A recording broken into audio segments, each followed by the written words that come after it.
Según un estudio publicado por el Instituto Valenciano de Investigaciones Económicas y la Fundación BBVA, 2 de cada 10 estudiantes abandonan el sistema universitario en Extremadura sin haber terminado sus estudios.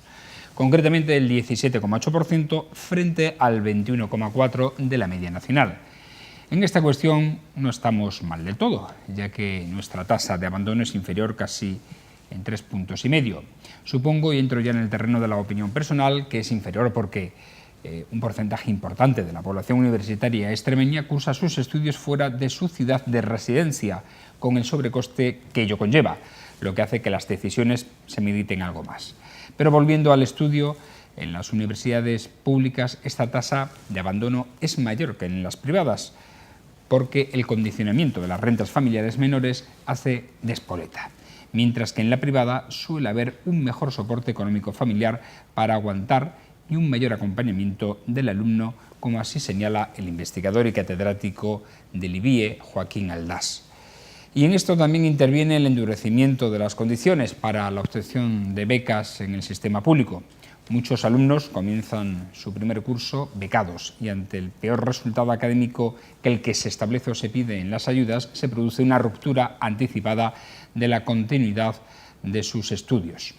Pero todo esto tiene nombres y apellidos, o sea, que tienen un coste económico. Según el estudio, el gasto anual por alumno se ha cifrado en 5.120 euros, por lo que el coste económico del abandono de todos los estudiantes sumó 974 millones de euros en un año. Otra variable a tener en cuenta es que el abandono incide más en unas carreras que en otras. Por ejemplo, esta tasa es menor en los grados relacionados con las ciencias de la salud, en el que el abandono tiene un porcentaje del 15,5%, mientras que en ingeniería y arquitectura asciende hasta el 36%. En este aspecto también se juega con la variable vocacional, que en la rama de la salud parece ser mayor. El abandono disminuye cuando hay una mejor formación previa y nota de admisión. El estudio también revela que la Universidad de Extremadura ocupa el puesto 54 de 62, al comparar valores como docencia, carácter investigador y de innovación y desarrollo tecnológico, algo que hay que hacérnoslo ver. En fin, la conclusión es que todo influye a la hora de que los alumnos abandonen sus estudios universitarios, algo que hay que corregir en el sistema, porque como vemos, el coste emocional que ello supone para el alumno, hay que añadirle el coste económico, tanto para las familias como para el Estado. Buenas noches.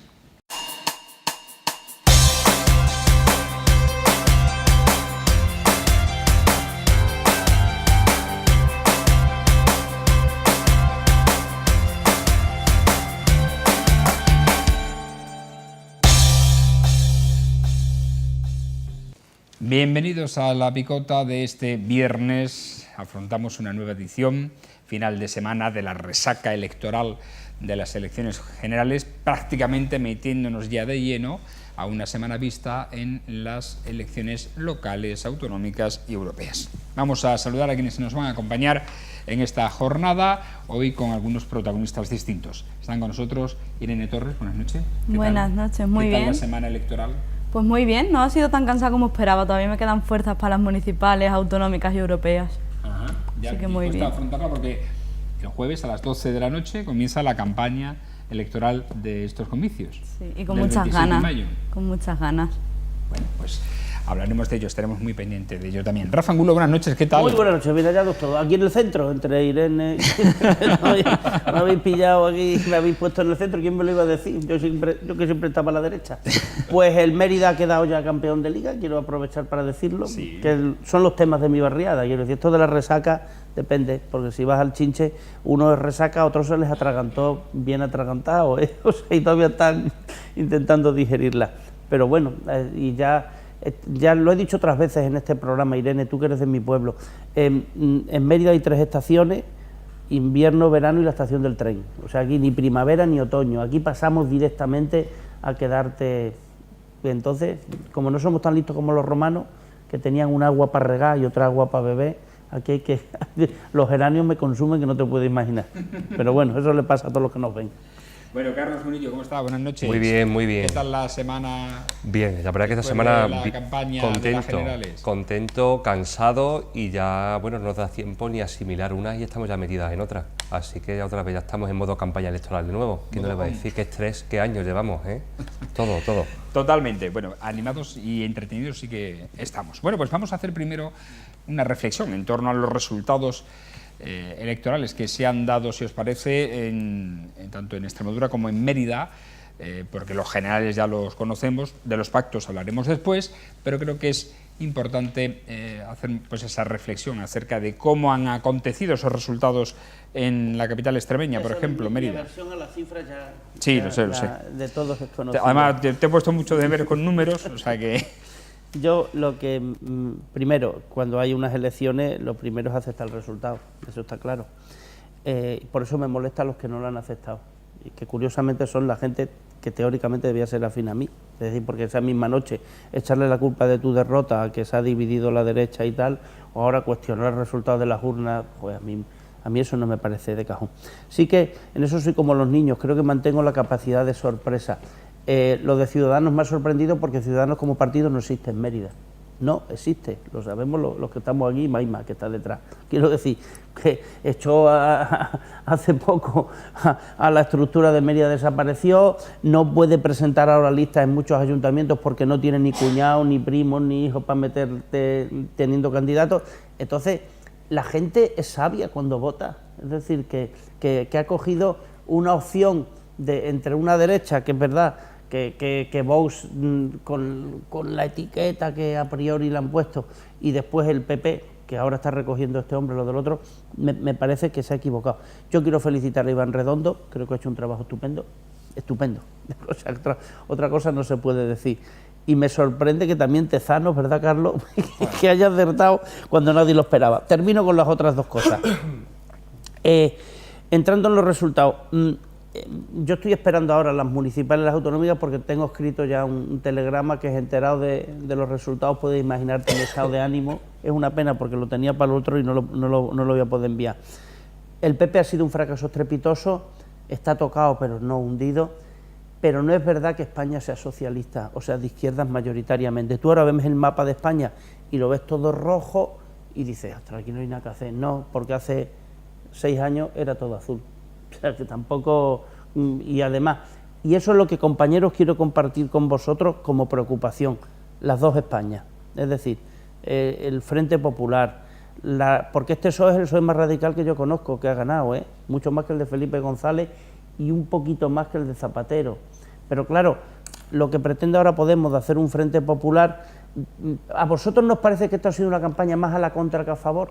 Que en vez de decir, te voy a votar porque me caes bien, te voy a votar porque tengo miedo a que ganen los otros, tanto en unos como otros, Uno el miedo a Vox o la ultraderecha y otro es el miedo a que Sánchez pacte con los independentistas y rompa España, etcétera. Y es que hay que votar por razones, no hay que votar contra lo otro, hay que votar por lo que uno quiere y no vaya a ser que gane lo que yo no quiero.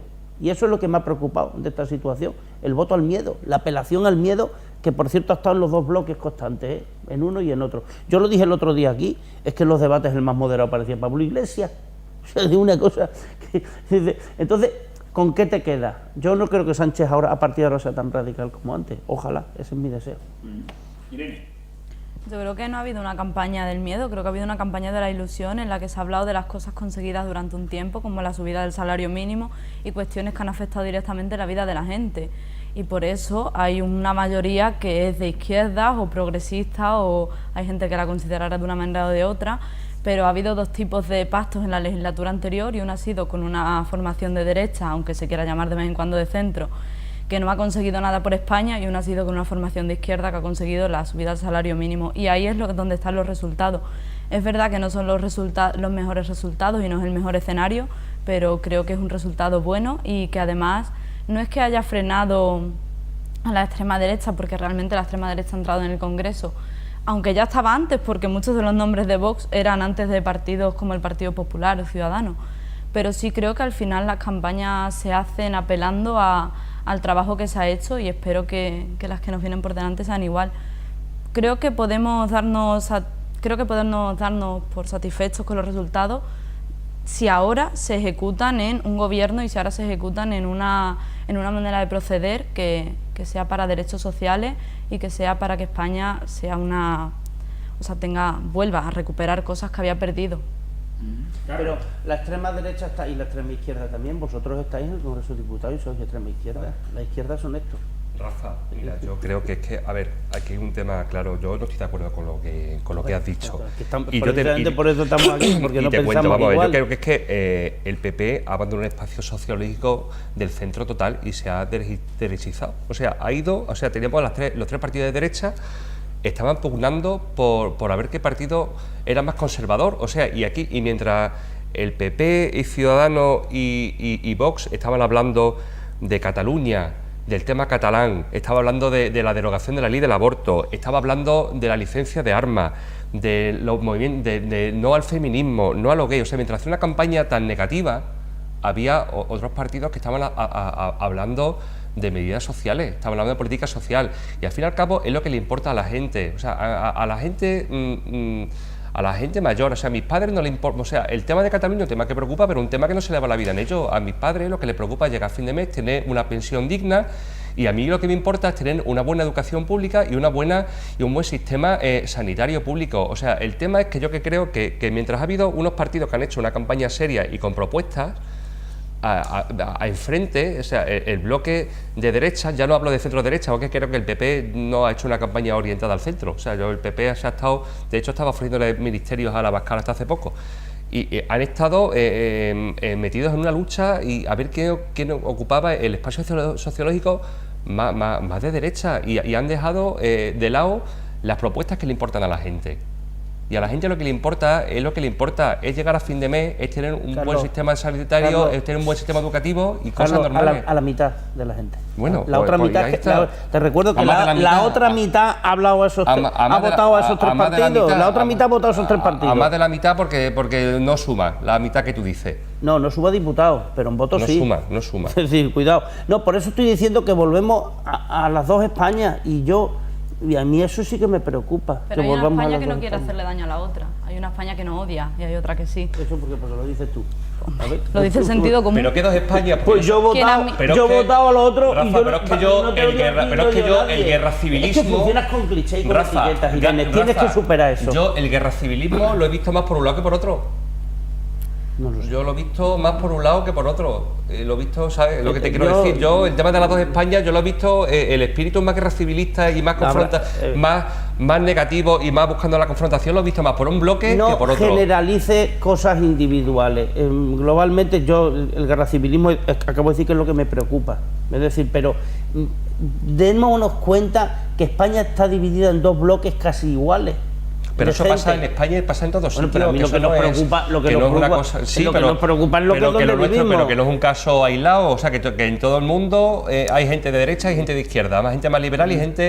Tú has minusvalorado el tema de Cataluña, es que a mí me parece que es importante el tema de Cataluña. Sí, pero es que no es el tema más importante. No, claro que no. Puede ser muy importante para ti. No, Carlos. Yo entiendo que sea muy... Pero es que para mí no es Carlos, a mí lo que me preocupa es la calle Poeta Marcial, la puerta a mi casa, mi barriada, que es la Argentina, mi ciudad, que es Mérida, mi región, que es Extremadura, y a partir de ahí hacia adelante.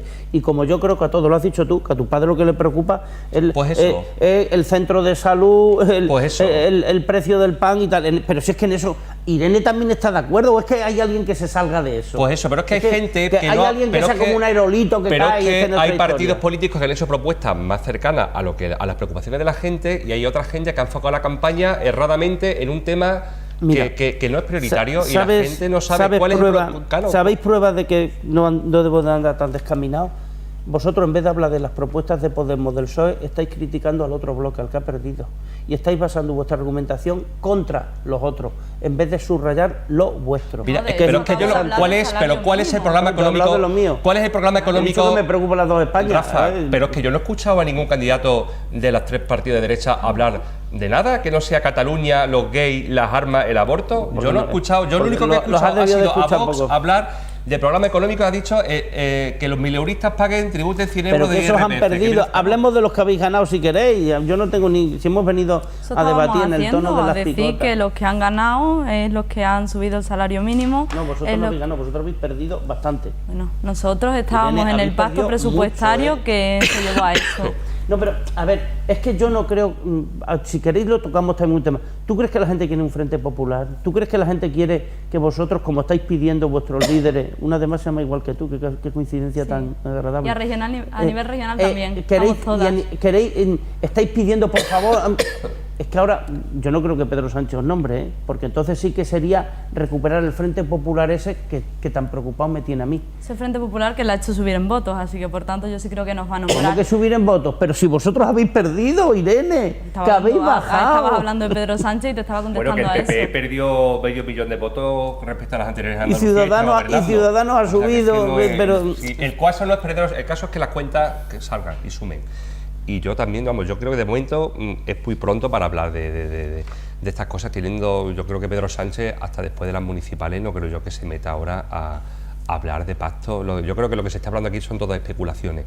Pedro Sánchez, que es una persona muy inteligente y...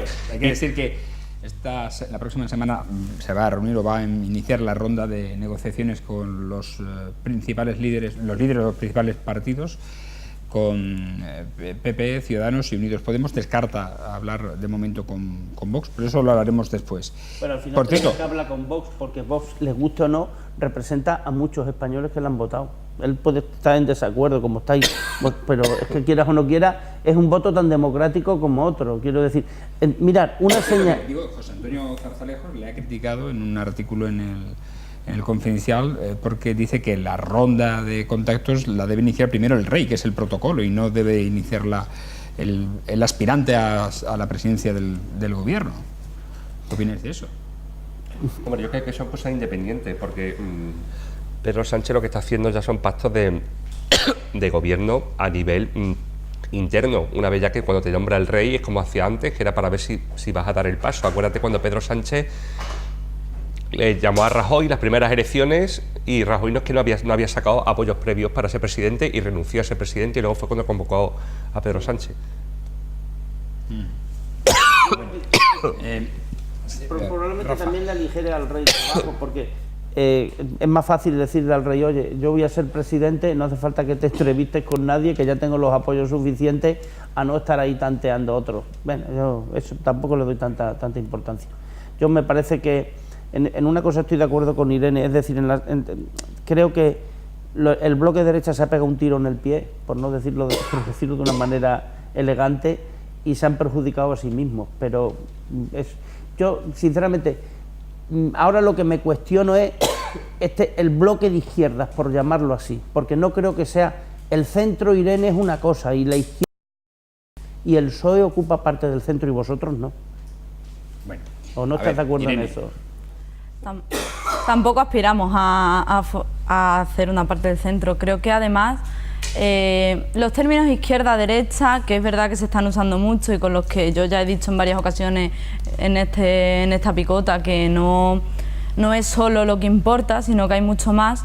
Creo que no se están basando en si son de izquierdas o de derecha, o por lo menos yo lo estoy viviendo así, sino se están basando en unas medidas, que es lo que antes intentaba explicar, que se basan en unas medidas que además ya se han puesto sobre la mesa, y esas medidas que se han puesto sobre la mesa, a mí me gusta mucho la autocrítica y creo que es algo súper importante. Creo que han podido no comunicarse bien por parte de una formación, pero creo que las propuestas siguen siendo las mismas y vamos a seguir defendiendo las mismas, y no creo que a nadie esté en contra de las propuestas que se han hecho por parte de ese bloque progresista, de izquierda. Digo, cada uno lo llamará como considere, porque muchas veces nos liamos más en los términos que en lo que significa. Perdón, un segundo, la subida de impuestos, ¿estás segura que todo el mundo está de acuerdo en eso?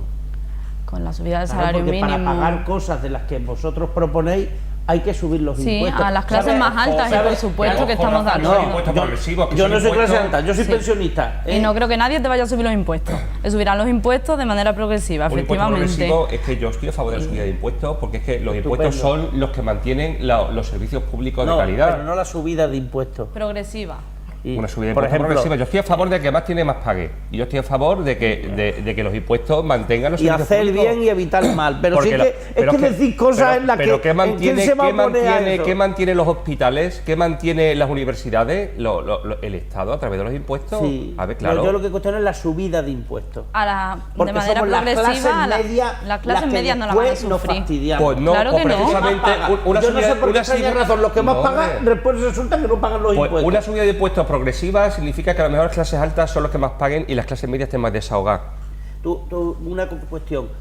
¿Sabéis cuánta gente que gane, yo no tengo, por decir una cosa, cuánta gente que gane más de 10 millones de euros hay en Extremadura? 10 millones de euros al año y somos 1.100.000 extremeños. Yo no lo sé, pero estoy seguro que ricos en Extremadura hay muy pocos comparados con el 1.100.000 extremeños, que somos clase media, o por desgracia clase baja todavía. La mayoría de estos están en otros sitios, es cierto. Por cierto, hablando de impuestos, se han anunciado las 3 medidas que en esta línea pretende poner en marcha Pedro Sánchez. Una sería limitar las deducciones del impuesto de sociedades a las grandes empresas, marcando que ahora mismo tienen un 25%, pero realmente dicen que gracias a estas deducciones las grandes empresas pagan muchísimo menos. Con la aplicación de la tasa Google, la tasa Uber, la tasa etcétera, Amazon, etcétera, pagarían, esas empresas que no tributan en el Estado dejarían un 3% al menos de lo que recaudan en territorio español, y aseguraría, dicen, un 15% de impuestos, de pago de impuestos a las grandes empresas. Otros, subida del tipo del IRPF a aquellos que ganen más de 130.000 euros al año. Y el tercero, que ese sí nos afecta a todos, el dieselazo, el impuesto al diésel. Ahí sí que lo pagamos todos. Esas son las 3 medidas, como digo, que emplearía Pedro Sánchez para financiar parte del sistema social. 130.000 euros al año. Es que yo creo que estas medidas son más bien utópicas. Quiero decir, ¿cuánta gente? Bueno, yo no conozco a ninguno que gane, pero seguro que los hay. Es decir, pero ¿qué son? ¿O son buenos profesionales o cómo ha conseguido esa gente 130.000 euros? Claro, es que a lo mejor estamos cuestionando a gente que con su trabajo y con su esfuerzo tiene un buen sueldo, pero porque se lo ha ganado. Y nadie duda que se lo haya ganado, se lo ha ganado, pero tienen más y tienen que aportar más al Estado porque viven en ese Estado. Es muy evidente, ¿no? Sí, a ver, la subida de impuestos afecta a las grandes rentas y a y grandes empresas. O sea que son a las personas que ganen más de 130.000 euros. Unas 90.000 personas. Dime una gran empresa en Extremadura, que no Sí, sea pero Gallardo. es que- pero es que claro, se- es que está, Pero que no tiene por qué ser Extremadura. Es que está citiéndolo aquí, está hablando a nivel nacional, no a nivel de España. Si en Extremadura no hay ninguna persona que gana más de 130.000 euros al año, no pagará ninguna. Estará exenta de esas tasas. Es que, de verdad, compañeros, que yo creo que toda persona honesta vota con voluntad de mejorar las cosas. Todos hemos votado así. Unos pensamos que pueden mejorar con una opción y otros Pero es podemos que Pablo pensar Casado, que votamos- la única medida, una de las pocas medidas económicas que yo he escuchado ha sido que va a subir el salario mínimo de 900 a 850 euros, que encima lo dijo hasta mal. O sea, es que no, yo es que he visto un bloque que ha hecho unas campañas muy negativas y la gente Pues probablemente ante por eso, eso ha perdido las elecciones. pues probablemente Pero por eso. entonces no. Claro, una gente, cuando ganemos se va a acabar lo del matrimonio gay. Pues claro, ¿qué persona, qué gay va a votar eso- a esa pero eso- gente? pero eso no lo Cuando han ganemos dicho. vamos a acabar con el movimiento feminista. ¿Qué persona que sea pero no feminista mezcles va a cosas votar? que no son verdad, porque precisamente el cesado Maroto salió diciendo todo lo contrario a lo que tú has dicho, que no lo iban a tocar. El Cesado Maroto no, pero el partido claro. que va a ser socio suyo. Bueno, pues sí, bueno, a ver, ya, claro, es a ver, que, Carlos, pero no empecemos y es que al a final liarla. no estaba hablando del PP, estaba hablando del bloque de derecha, estaba hablando de que hay gente. Y claro, cuando una persona dice eso y el otro está ofreciendo ministerios, pues yo votaría con miedo. Ahora Hablamos un momento de discursos, ya que está ahí en el tema de discursos, los cambios que se han producido de discurso en apenas 24 horas. Por parte del Partido Popular, gira de nuevo al centro, eso se ha producido en menos de 24 horas. Por el otro lado tenemos a Íñigo Errejón criticando a Pablo Iglesias, en el que dice que ha abandonado el discurso de los de arriba y los de abajo y ha abandonado el discurso con el que comenzó Podemos. Bueno, Íñigo Errejón dejó la candidatura de Podemos de Madrid para irse a encabezar otra y a mí me parece legítimo y creo que puede tener su opinión.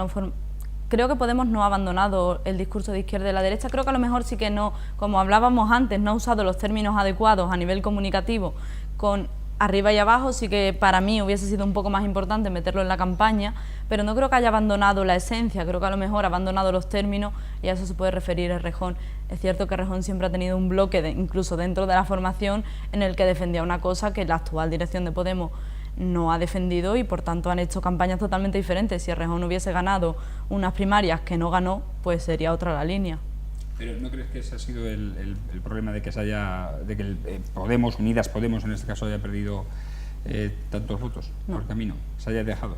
No, creo que, como digo antes, ha habido un error de comunicación. Creo que es verdad que además, y creo que le pasa a todos los partidos que son más nuevos, la primera vez tiene un estallido y luego es verdad que se desinfla un poco y que hay que trabajar más en el día a día, y creo que ha habido una manera de explicar las propuestas que no ha llegado a la gente y que a lo mejor hay que, de cara a una campaña, aumentar el cómo, comunicativamente, el cómo explicamos unas propuestas que existen, que están, porque además ahora nos hemos quedado, a lo mejor por no saber explicarlo, sin una de las representantes en el Congreso que más ha defendido el tren digno, por ejemplo, una de las representantes que redactó una ley de eutanasia, que es algo que ahora mismo toda la sociedad está reclamando. La mitad.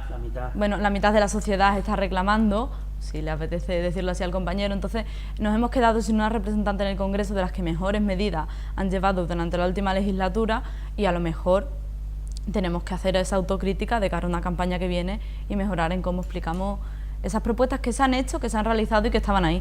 Tiene razón Irene en una cosa, cuando sacan periódicamente las intervenciones de los diputados en el Congreso, creo que fue el periódico Extremadura, hoy probablemente también lo haría, yo lo haría en Extremadura, te salían los diputados y los senadores que han presentado iniciativas y no vale después para seguir en el cargo. Es decir, esto has citado a tu compañero de partido, pero hay otros que presentan 0 y siguen ahí. Dice, bueno, esto realmente hay que cuestionarse para qué vale esto. Bueno, en lo que a mí me atañe, a mí los bandazos y cómo coger las curvas Pablo Casado no me gustan, porque bueno, os lo he dicho antes. Hombre, es que te acostaste siendo de derecha, te levantas siendo de centro. Bueno. Es que si de repente esos bandazos así... Es decir, claro, y ahora si vos fueras lista, le decía, pues ahora te vas a enterar en Andalucía. Aquí, claro, pero claro, de golpe, y es no asumir tus propias responsabilidades. Irene decía autocrítica. Pues, si tú pierdes las elecciones como ha hecho Pablo Casado y esa noche ya le echan la culpa a la dispersión del voto de la derecha, ay, qué tontos son que no se han unido con nosotros, y al día siguiente ya giras para el otro lado, Sacho, frena un poquito, no te pegues tiros en el pie. Además, aquí ahora tenemos una historia que son las elecciones municipales y autonómicas, donde yo creo que aquí sí que vamos a valorar más a las personas que van en las listas, por cercanía, ¿me entiendes? Aquí, por ejemplo, es que claro, son paradojas que se dan. Yo conozco a la número 1 del PP, Pilar, que ha hablado, y además me parece una chica estupenda, que va a pagar como los platos rotos de anteriores, de ausencia de oposición durante estos últimos años. Pero es que encima el PP aquí tiene que tener cuidado, porque ha salido un partido nuevo, que es la Triple P, Partido Popular Pacense, porque es que no tiene lógica que de los 9 primeros nombres a la Asamblea de Extremadura del PP, 8 sean de Badajoz. Badajoz es un pueblo, conforme vas a la izquierda. Sí, he pasado una vez por allí. Ahora ya en serio, es que no es normal. Yo no digo que tenga que tener una representación geográfica, pero que pongas en puestos de salida a tu gente más cercana, eso a mí me parece mal como emeritense, ¿eh? Es decir, que yo también voto por estos criterios, porque es un criterio de proximidad. ¿Y qué es lo que vamos a ver? Entonces yo no... La primera de Mérida, candidata de Mérida al Congreso, perdón, a la Asamblea por Badajoz, va en el número 14, ¿no? Que es Gema. Sí, o 15, ya no sé cómo. 14 o 15, sí. Es decir, que en ese sentido, igual que el tema renovación, yo me parece que un partido que sale con el hándicap que tenía de la corrupción, tienes que renovar. Y aquí los que han salido, por ejemplo, bueno, yo fui jefe de prensa del PP, y cuando yo llegué de jefe de prensa del PP, Floriano y Acero ya estaban. Yo me he jubilado y ellos les han contratado por otros 4 años. Y oye, y de Carlos fui un jefe de prensa leal, ¿eh? Es decir, que no... pero me parece a mí que había que renovarse más, ¿no? Aquí estoy yo por el bloque de derecha y soy el abuelito. Irene puede ser mi nieta si me descuido, y Carlos, aunque es de mi grupo del coro y toda esta gente, pero quiero decir que algo está fallando en esa media mitad de Extremadura, porque la gente, de verdad, no es de izquierdas ni es de derecha, la gente es de lo más cercano que tiene. Mira, yo no quiero dar muchos detalles, yo tengo 5 hijos, ¿eh?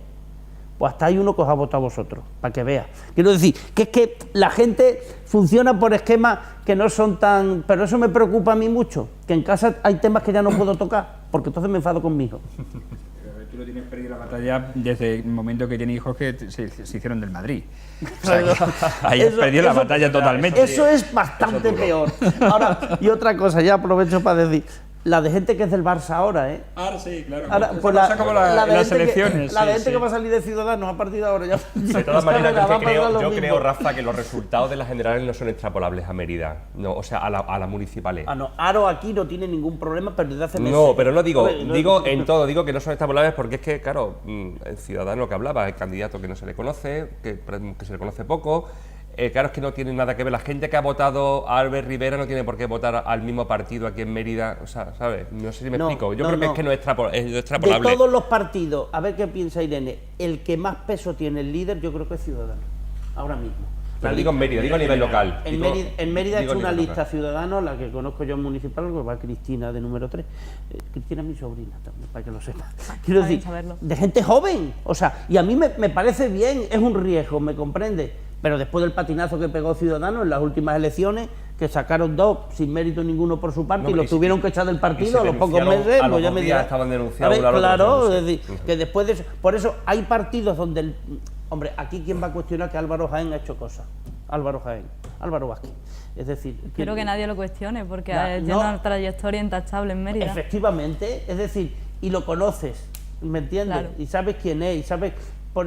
yo creo que al igual nos llevamos alguna sorpresa, no lo sé, en lo que respecta a Antonio Rodríguez Osuna, desde luego creo que no, pero vamos a ver el resto de fuerzas como que es lo que suman. ¿Te has adelantado? Estamos viendo si es extrapolable o no. Yo creo que no lo es. No, yo creo que no. Sobre todo viendo resultados de las últimas municipales y comparándolos con los resultados de estas generales, ¿no? Por ejemplo, Antonio Rodríguez Osuna sacó, creo que son 8 puntos más en el 2015 que ha sacado el PSOE histórico en Mérida, por en ejemplo, Mérida siempre- en las generales El histórico últimas. en Mérida le da siempre 10 puntos por encima al PSOE de Mérida, por encima siempre lo que saca las generales. Siempre que hay cosas que no se puede extrapolar porque es que no se está votando lo mismo. Al fin y al cabo, lo que está votando en Mérida Incluso- es lo que te va a tocar más de cerca. Incluso en las autonómicas, el perfil Incluso. que tiene Guillermo no es tan radical como el que ha tenido Pedro Sánchez antes, ahora parece que se está dulcificando. Bueno, y además a las autonómicas va una candidata estupenda por Unidas Podemos, que ya demuestra bastante solvencia en la oposición. Así que creo que las autonómicas tampoco va a ser muy extrapolable. Incluso creo que hay bastante diferencia entre las municipales, las autonómicas y las estatales por primera vez en mucho tiempo. También es verdad que en estas elecciones del 26 de mayo los candidatos, como habéis dicho antes, marcan mucho la pauta. Tanto es así que incluso la marca del propio candidato supera la marca del partido. En el PSOE es así con Guillermo Fernández Vara. Guillermo Fernández Vara tiene ahora mejor marca que el propio PSOE, yéndole el viento a favor. Y con al PSOE. Rodríguez Osuna también nos pasa. Hay gente que está por encima de...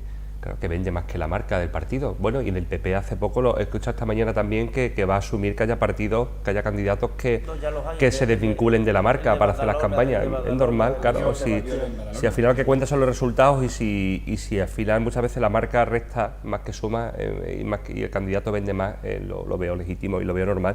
Ten en cuenta que es que aquí en Mérida, por ejemplo, hay gente que en las anteriores elecciones, yo hablo por mi caso, por el caso del PSOE, votó a Osuna, pero luego no votó a Guillermo Fernández Vara. O sea, y hay gente que votó a Monago, pero no votó a Cedo, ¿sabes de qué quiero decir? O sea, que es que no es extrapolable porque es que para las municipales y para las generales la gente se lo piensa y no tiene por qué votar siempre lo mismo.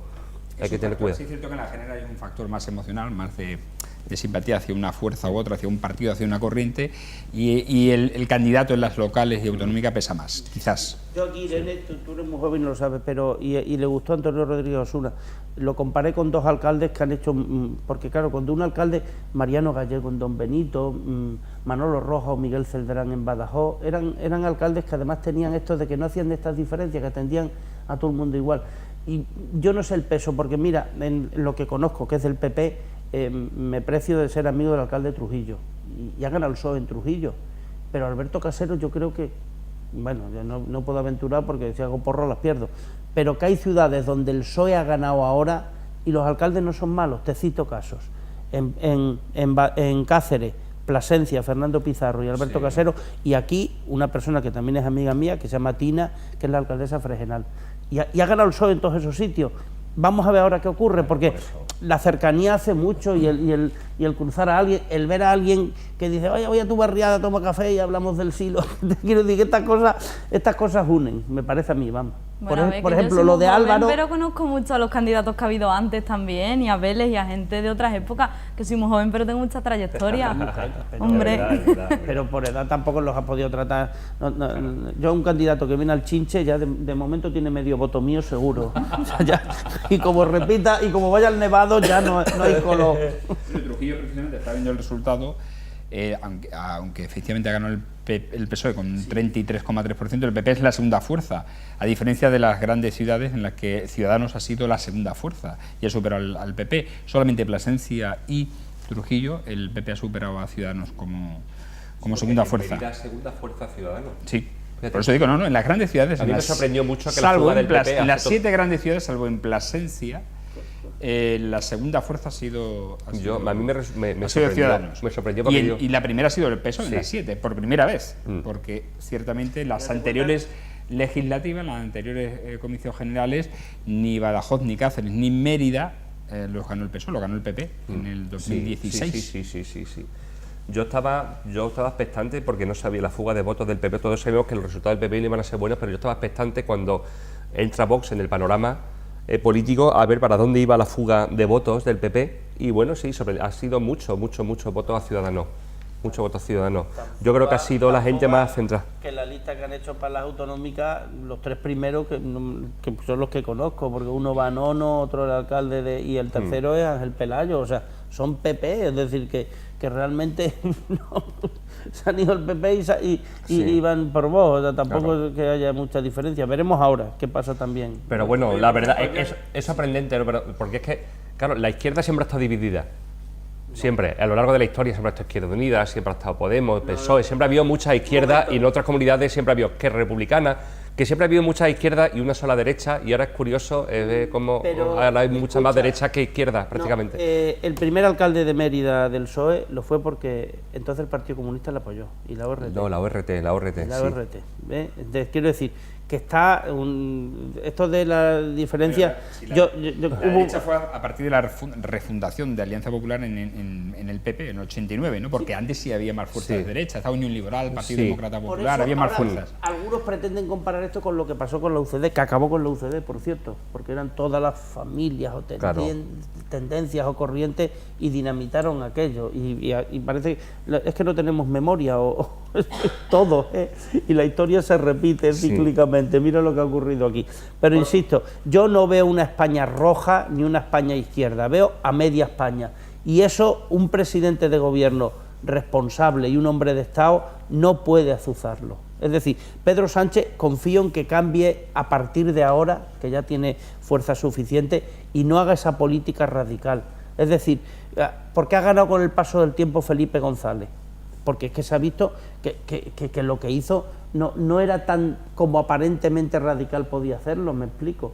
Incluso el primer Juan Carlos Rodríguez Ibarra expropiando fincas así en plan... y al final a uno se le recuerda por lo que hace más que por lo que dice, ¿no? Por los actos, así que ahí se verá. Había dicho antes Rafa había hecho referencia al silo, ¿no? Sí. Pues por cierto, hoy se ha presentado la primera parte del programa electoral de Antonio Rodríguez Osuna y del Partido Socialista. Es la medida que quieres. Y habla del silo, que van a pedir al FEGA la cesión del silo de Mérida para su puesta en valor, dice, dentro de los usos recogidos en el Plan General Municipal.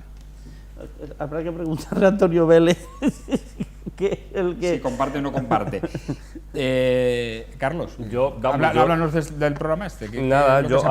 Con lo que ha dicho de lo del silo, yo ya lo dije aquí en su tiempo en La Picota, que yo estoy a favor de que el silo tenga un fin del que se pueda sacar rendimiento, que no quede para un almacén o para un museo donde no va nadie, que sea algo donde se pueda sacar un poco de rentabilidad. Lo tenía y han tenido que devolver la fianza que había pagado y así iba a hacer cosas. Yo es que vivo en la calle del Silo, Irene, los amigos de Televisión Extremeña lo saben. ¿Qué es lo que queremos los de mi calle? No hablo por mí, pero el sentir general.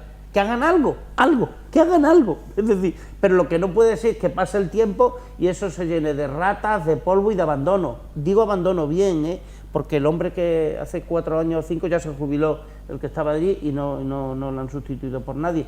Y entonces, claro, y con dimes y diretes y luchas entre políticos. O sea, había un chiste en El País del Roto, que es el que hace, que de vez en cuando hace unos chistes que son auténticos guiones, y le dice uno al otro, dice, es que tengo una opción, pero tengo un problema para votar. Y le dice el otro, ¿y cuál es el problema? Dice, los candidatos. Yo digo el Silo por un caso concreto que se puede extrapolar a otros sitios. Por ejemplo, el antiguo cuartel de los soldados. La mitad, aquello en un ejido de chinato. Es decir, ¿y qué quiere la gente? Hacer algo. Por favor, moveros. A lo mejor tiene un coste electoral, pues hacerlo a comienzo de legislatura, recién nombrado alcalde, dedícate a meterle mano a eso. Todo menos que el tiempo pase y que unos dicen una cosa a otra. Los ciudadanos lo que queremos es hacer cosas, ver cosas que hagan. Eso es lo que... A ver, Irene. Yo hoy echo de menos mucho a Abel y a Ana aquí, aunque sois encantadores, porque es un tema que hemos hablado recurrentemente en las picotas, siempre que estamos con ellos, que es la recuperación de espacios de Mérida. De muchos espacios de Mérida. Hemos hablado del Silo, hemos hablado del cuartel, que en ese aspecto nuestros compañeros de Izquierda Unida sí que registraron una moción, incluso en el acuerdo presupuestario con el Partido Socialista se aceptó y otras zonas. Entonces yo no puedo estar más que de acuerdo en que se recuperen los espacios de Mérida y se conviertan en patrimonio para todas. No, yo en eso no puedo estar de acuerdo. He dicho que se haga algo, pero no tiene por qué ser público. Es decir, el Silo, había una propuesta privada de recuperar el Silo, no sé lo que querría hacer este empresario, no sé si era residencia de ancianos, bueno, mira, eso, más vale eso que no lo que hay ahora, que es la nada absoluta. Bueno, más vale una gestión pública que la eso. Bandera de lo público, que me parece muy respetable, pero no necesariamente lo público significa que algo va a solucionarse. Dejamos también la iniciativa privada. Mira, lo he dicho al principio, hablando de otro tema. Aquí hay 2 personas privadas, que son Jesús Cimarro y Carlos Lobo, que hacen por Mérida y están en su derecho, y son empresarios, y lo hacen por ganar dinero, no por perder, pero su trabajo profesional bien hecho redunda en beneficio de toda Mérida y de todos los emeritenses. Y utilizan los espacios públicos y los Pagando, ponen en valor. Pagando. Claro, sí, pagando, por tanto, supuesto, nadie lo duda, poniéndolos en valor. Aquí Antonio Vélez quiere que el Festival de Teatro sea siempre público y no sé qué, pero como no está, no por ejemplo, el mercado de Calatrava. Claro, dejemos también la iniciativa privada. El mercado de Calatrava, es un terreno público, cedió a una empresa privada para ponerlo en valor y que reporte ingresos. Y que se había abandonado previamente. ¿Cómo? Y que se había abandonado previamente y por eso se ha llegado a esta Pero situación. si es que antes la situación que está el mercado de Calatrava era una situación que le costaba al ayuntamiento 300.000 euros al año, porque es que encima muchos ni pagaban, y los que pagaban eran cuotas irrisorias y ahí estaban perdiendo dinero, y ahora mismo pues el ayuntamiento va a ingresar 80.000 euros anuales de canon y se le va a dar un nuevo modelo a un mercado de abastos que ya no tiene sentido como mercado de abastos, porque eso tenía sentido hace 100 años cuando el abastecimiento de las ciudades se hacía a través de ese mercado, pero es que ahora, donde hay fruterías, hay pescaderías, hay carnicerías en cada esquina, hay que darle un nuevo uso a los espacios de toda la vida. Y no se puede aparcar, que es el... No se puede aparcar. Y si aparcas tienes que pagar. Pero bueno, es el respeto a los trabajadores del mercado de Calatrava, que siempre han pagado sus cuotas y han estado atentos a todo, y además ahora están intentando todos rehacer sus negocios desde otra perspectiva. Eso es súper importante. Oye, por cierto, tenemos que hablar de la universidad. Que Rafa. que ser no tan intransigente, porque la iniciativa privada es uno de los... Ahora, mira, el otro día daban un dato Anda, que no hay preocupante. locales en Mérida privados para hacer iniciativa privada. Anda, que no los hay. Que también hay que contribuir a incentivarlo, es decir, y no decir la bandera de lo público. Mira, es que se puede convivir perfectamente lo público y lo privado. Y se convive.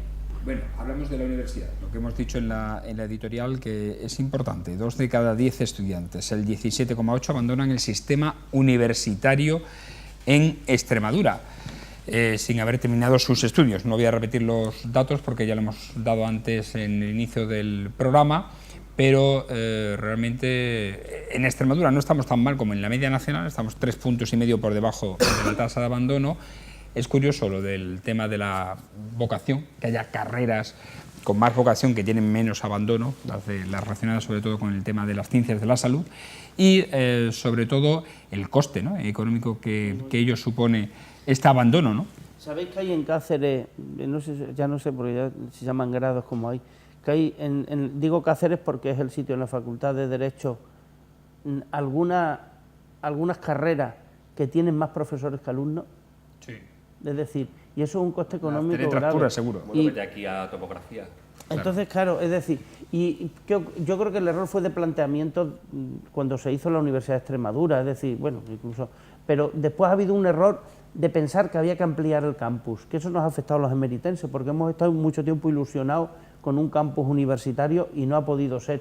Pero ahora tiene un coste excesivo la Universidad de Extremadura en personal, en gastos.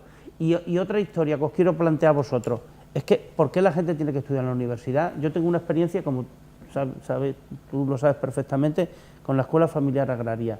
La Escuela Familiar Agraria te da unos grados, mira, hay listas de espera para los grados forestales, ¿sabéis? Y para los grados medioambientales, pero no, la gente en la universidad, pero es que tienen más salidas, las salidas, vamos a llamarlo profesionales, las que no son tan académicas o tan científicas, que estas, y redundan más en Extremadura. Si Extremadura es campo, quiero decir, si es que todavía, y la gente, sin embargo, prefiere estudiar otras carreras que no van a repercutir después en toda la sociedad tanto. Yo me iría más allá, yo iría a ver las causas, el porqué. O sea, si hay un 17, sí, está muy bien, estamos 2 puntos por debajo de la media, pero a mí me gustaría saber que hubiera un estudio a fondo de por qué la gente abandona, si es por causas económicas, si es por equivocación, o sea, porque al final no es lo que ellos querían. O sea, es que hay muchos factores. Uno abandona los estudios, pero lo abandona por muchas causas, porque no tiene dinero los padres, o porque al final se mete, porque no le da la media en selectividad y se mete en una cosa que luego no le gustaba. Claro, es que habría que hacer un estudio ahí a fondo de las causas y incidir ahí. Ni los últimos rectores, desde luego, tampoco han sido muy amigos de Mérida, ¿eh? Vamos a dejarlo clarito, porque aquí hay carreras que parecen más acordes la arqueología o las bellas artes a hacerlo y no lo han hecho. Pero es que tampoco entiendo los criterios de la universidad, que se perjudica a sí misma.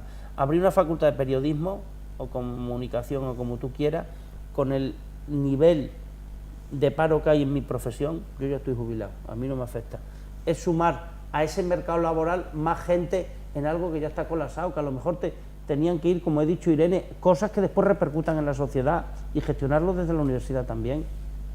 Sí, aquí también echo de menos a nuestro compañero Abel, porque es verdad que él sabe muchísimo de este tema y me encantaría, además este tema lo teníamos también una semana y me encantaría haberlo debatido con él, porque hay cosas en las que estamos muy de acuerdo. ¿Cómo nos está echando? No. Encima, pues nada. No, pero... No, hombre, que os quiero mucho, pero a mi Abel y a mi Ana pues es otra cosa. Es verdad que hay muchas causas y, como decía Carlos, hay que estudiar cuál, y hay varios estudios.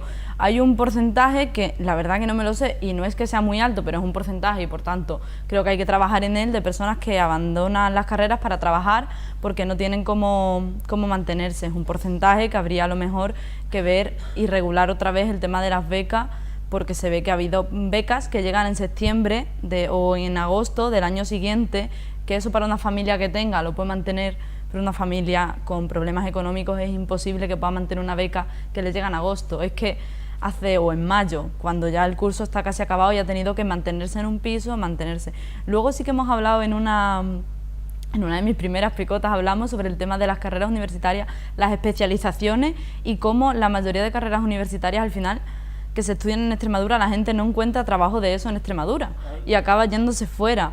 Y también de poner en valor la FP. De todas formas, una de las cosas que sí deja muy claro este estudio otra vez es la dicotomía entre lo público y lo privado, como en lo privado quien se lo puede pagar no lo abandona y en lo público sí hay quien lo abandona, y creo que el motivo no hace falta que haya un estudio, sino que todos lo tenemos bastante claro. Y bueno, otra cosa que hay en Extremadura también, que también es la dificultad en el transporte. Eso sí que hemos visto de movilidad, porque en Madrid, te pongo Madrid como te podría poner Salamanca, pero me ha salido Madrid, pues si tú te desplazas, tú a lo mejor no tienes que ponerte un piso fuera y tal, porque el transporte que hay en Madrid es lo suficiente adecuado para que tú puedas ir todos los días y volver. Yo conozco gente de Guadalajara que va a estudiar Madrid todos los días, esto es ahora. Y eso aquí en Extremadura ni te lo planteas. Y aquí tú quieres estudiar en Badajoz, vives en Mérida y no puedes, tienes que irte a vivir a... Pero Irene, allí. volvemos a ver, es que es muy interesante lo de lo público y lo privado. Mira, la Universidad de Extremadura tiene un déficit tremendo, porque lo que hemos dicho antes, porque hay muchas carreras que tienen más profesores que alumnos, y eso cuesta. Me decía a mí un profesor de la Facultad de Derecho, dice, mira, nos salía más barato enviar a los 3 alumnos que tiene es Derecho y otra cosa, ¿cómo se llama? Dice, enviarlos a Harvard y pagarles nosotros que estar aquí 14 para esto. Pero mira, hubo una universidad privada que quiso abrir en Plasencia, privada, en Plasencia. Y por supuesto la Junta dijo que no. Pero vamos a ver, si la universidad está mal y abre una privada, la privada no viene a perder dinero tampoco. ¿Qué ocurre? Y la gente, ¿por qué se iría a la privada? Pues probablemente por lo que has dicho tú, porque darían algo que tiene después mejores salidas laborales que la que te da la pública. Y la respuesta es, bueno, coño, caramba, ¿por qué no lo hace la pública? Es que ¿sabéis por qué? Porque la pública están en otra historia. Los últimos rectores que ha habido están en otras, no están. Aquí Antonio Vélez está siempre reivindicando que Mérida se merece tener una facultad de Bellas Artes o algo vinculado a la historia de Mérida, que es la arqueología, los monumentos y tal. Ni caso, ¿me entiendes?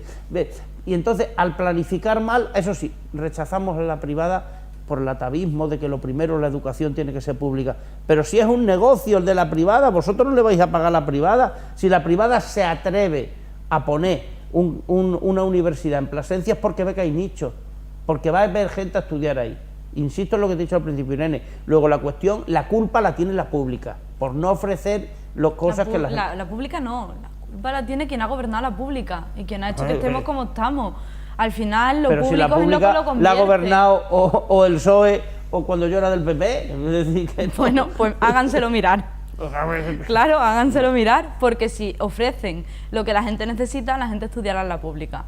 Si hubiese una carrera que la gente quisiese estudiar en Extremadura, no voy a poner ejemplos porque es verdad que no los conozco, pero sé que cuando quiere venir a una universidad privada es que los hay. Claro. Pues eso, entonces si la Junta de Extremadura, los rectores y todos los organismos, que son varios, de los que depende, se pusiesen a trabajar en que eso existiese, nadie se vaya a la privada, nadie se vaya a la privada. ¿Sabes lo que han conseguido? Al rechazar la privada, ahora los que iban a estudiar se van de Extremadura. Claro, si tú quieres estudiar una cosa que no se puede estudiar aquí, yo no te digo aeronáutica, ni minas, ni unas cosas así tan especializadas que son, pero si entonces, en vez de solucionar el asunto, no, fastidia a los que arriesgando su dinero querían invertir en Extremadura, como era esta privada, encima no lo arregla y encima se te van a ir los jóvenes de los pocos, porque yo creo que ya hay pocos. Entre otras cosas, yo soy familia numerosa, y sé lo que es estudiar en una pública, porque claro, las familias numerosas nos salen muy bien, perdona que te lo diga. Por eso te he animado a que tuvieras más, Fran. Es decir, pero quiero decir que en la universidad ahora sí que está el acceso de la gente, bueno, con las familias numerosas sí, de las pocas ventajas que tenemos. Pero es que hemos fastidiado a unos que venían a invertir, no hemos solucionado el problema y encima se nos van los chavales. O sea que hemos hecho un negocio estupendo. Aquí hay un problema de oferta y de demanda y que habría que replantearse todo. Y también atajar la fuga que tenemos de alumnos nuestros que se van a estudiar a Salamanca o a Sevilla, titulaciones que se ofertan aquí en Extremadura también. Pocas, Sí, yo conozco, porque tengo mi familia, gente que está estudiando en Sevilla, titulaciones que podía hacer aquí. Bueno, habría que ver y replantearse muchas cosas de por qué pasa esto, de por qué ocurre esto. Yo conocí a una amiga que fue a estudiar, que de Cáceres, que se fue a estudiar Derecho a Salamanca, en Cáceres, y claro, y tú te planteas por qué. Sí, eso es un poco. ¿Por qué? ¿Por qué? Ciertamente, ¿no? Bueno, en fin, podríamos hablar de otros factores como la endogamia de la propia Universidad de Extremadura, del profesorado, de la falta de investigación en la universidad, de muchas cosas, pero ahora no toca ello. Tenemos muy poco tiempo solamente para hablar un último punto en relación con las elecciones, que son los pactos, porque el ministro de Fomento en funciones, José Luis Ábalos, ha insistido en que el PSOE aspira a tener un gobierno socialista en solitario, aunque ha asegurado que tiene voluntad de llegar a acuerdos con el resto de partidos. Tiene preferencia, dice, en negociar con Unidas Podemos. En cuanto a las negociaciones con Ciudadanos, Ábalos ha recalcado que con la formación naranja no se dan las condiciones para conseguirlas, ya que la actitud del partido de Rivera es que no ha entendido, dice, que ha habido unas elecciones y no han entrado en la fase de reflexión. Preguntado por si Sánchez se va a reunir con el líder de Vox, Santiago Abascal ha recalcado que no es el momento porque al Partido Socialista no le parece una fuerza para iniciar conversaciones para el entendimiento institucional. Claro. Mira, a ver, el Rivera se cerró el solito a la puerta del pacto con el PSOE, el solito además pues cerró y tiró la llave al mar, y que fue el primero que dijo que no iba a negociar con Pedro Sánchez. Bueno, pues ya está, no hay más que hablar, yo creo. Yo creo que obviamente los socios que priman ahora mismo son Unidas Podemos, porque el año de gobernanza que hemos tenido con ellos se han logrado muchos avances sociales, subido las pensiones, subido el salario mínimo interprofesional, ha habido grandes progresos que es lo que busca el PSOE, y yo creo que el socio obviamente también nos suma. Habrá que contar con más gente, habrá que contar con PNV, habrá que ver con más gente. Pero vamos, yo, como dice lo que dice el señor Ábalos, yo creo que tiene razón. Ahora mismo, hombre, se intentará un gobierno solitario, que es lo más normal, y con Albert Rivera no se da las condiciones y desde hace mucho ese tiempo. Sí, No. Lo último que ha dicho David es que ha ofrecido a Iglesias un pacto, pero sin entrar en el gobierno. Es que, ¿sabes a quién le encantaría que se hicieran un pacto con Podemos, Pedro Sánchez y Pablo Iglesias? A Ciudadanos. Porque esos abandonó el centro. Y este dice, mira, Bueno, no, este está con los de Podemos. pero- Venga, a la izquierda para allá, pero el centro, que es quien decide las elecciones en España, porque yo me considero de pero ahora centro. mismo había un pacto con Podemos, un pacto de No, gobierno. pero y- Podemos quiere ministro. y Ha se dado ha- nombres ¿no? Irene Montero. Ha dado nombres. Es decir, entonces, claro, y a eso a Ciudadanos le interesa, porque si vosotros entráis con el gobierno, lo hacéis más de izquierda, pues, lógicamente. De todas maneras, Pedro Sánchez, no. no O va a mover un dedo hasta después de las elecciones, porque este hombre Efectivamente. maneja muy bien los Totalmente tiempos. de acuerdo. Que cuando convocó las elecciones estas de abril, todos llevamos las manos a la cabeza y... Totalmente de sabemos que este acuerdo. hombre es un Y estadista haría sabe. bien en esperar. No creo que Sí, cambie no, mucho ahora el no. panorama, pero vamos. Evidentemente hasta después. A ver, porra, de las porra, Irene, elecciones ¿cuántos locales, concejales va a sacar autonómicas y David? europeas no va a haber ningún tipo de acuerdo porque Oye, puede pero yo no he perjudicar opinado del tema. e intervenir en los resultados. Bueno, silencio, por favor. Sobre el tema del pacto, venga. Yo creo que no es Podemos quien le dice al PSOE que no pacte con Rivera, que es su propia militancia. Partiendo de ahí, de que es la propia militancia quien lo dice, yo creo que Unidas Podemos tiene unas propuestas que ya ha demostrado que junto con el PSOE se pueden llevar a cabo, que han demostrado en un acuerdo presupuestario que eran viables, tanto que lo que a la derecha le gusta tanto decir de que no.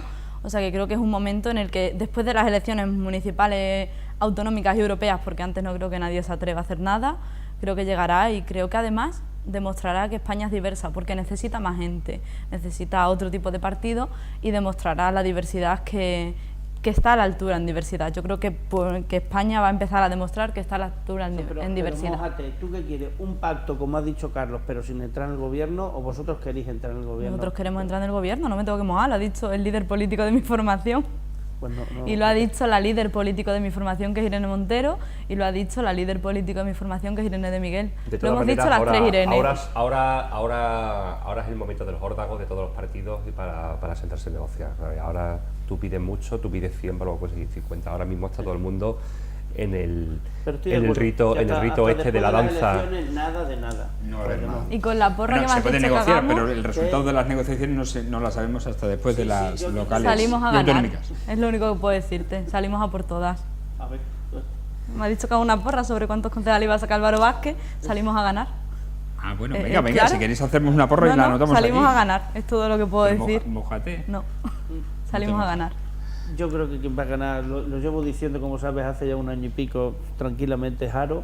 O sea que los demás creo que no le va a hacer falta ni pactar con Podemos, ni la abstención de Podemos. A ver, ¿yo qué digo? ¿Qué voy a decir yo? Vamos a ver, una cosa es el deseo, otra Cópiame cosa la es frase si Sí, quieres. yo creo que sí, vamos. Yo le doy 13 al PSOE. 13, o sea, Sí. mayoría absoluta. Sí, ya está.